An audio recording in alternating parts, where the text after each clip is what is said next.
I need an offer. What should be an offer?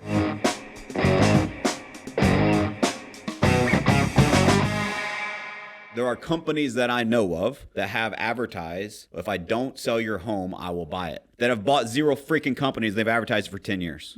That's gotchas to the consumer. That eliminates trust. And that's what most people think an offer has to be. And there's a lot of business owners, and I hope this speaks to you. If you're listening to this, you have integrity and you don't want to go down that path, that's not what I'm asking you to do. You can create offers of things that you actually already do for the consumer, and you can create a package around it to just educate and inform and communicate that package. Put a nice little bow on it so they know that you offer that package. There are things that we do each and every day in this business that the consumer doesn't fully understand because they're not in the business. Here's a real life example. If you're struggling right now and you're like, I need an offer, what should be an offer? Let me give you an easy one. Most people would agree, let's say that someone wants to sell their house with you and they want to sell their home and it's because they have a job opportunity in another state, right? We've all had that happen. Well, they list the home with you. 2 weeks later, something happens, the job falls through and they call you. And they say, hey, Jenna, I appreciate you putting the house on the market. Unfortunately, I got some bad news. Something happened with the job. We're not moving, so we need to take our house off the market. Most real estate agents will say, no problem, completely understand. I'll come by to get my sign. Let me know if I can do anything to help, right? Most people just cancel that agreement. No questions asked. Life happens. We don't want to hold people hostage. Now, if you're one of the people that hold them hostage, I'm probably not the guy you should follow because I like people with integrity. If you're not willing to let someone out of the contract, like here's questions I've got when I presented that to people is like, well, don't you charge them a cancellation fee? Nope. I don't believe in it. I don't want to work with people that don't want to work with me. And life happens to all of us. So yes, did I have money invested in the photos? Yep. Did I have time invested in meeting with them? Yep. Did I have time invested and money invested in showing the property, doing whatever may have happened? Absolutely, I did. But their life changed. They're going through enough because the job offer just canceled. I don't need to add to that stress to them. I want to help them. Now, what positive word of mouth if I stand out and I'm like, you know what? I completely understand, Jenna. I'm so sorry the job offer fell through. Is there anything that I can do for you? And just be above and beyond service. Not about how am I going to get reimbursed? How many referrals is that person going to send me?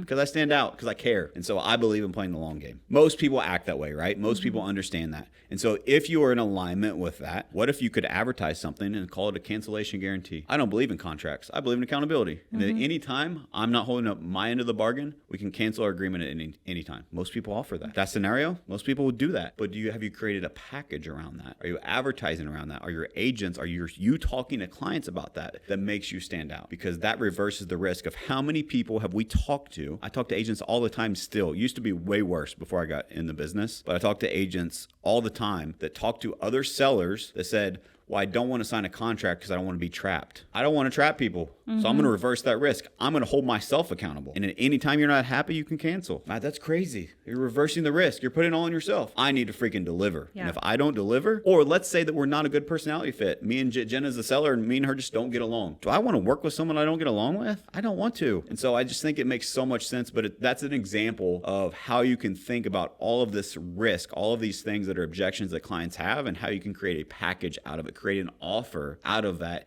to create more hand raisers and higher quality leads.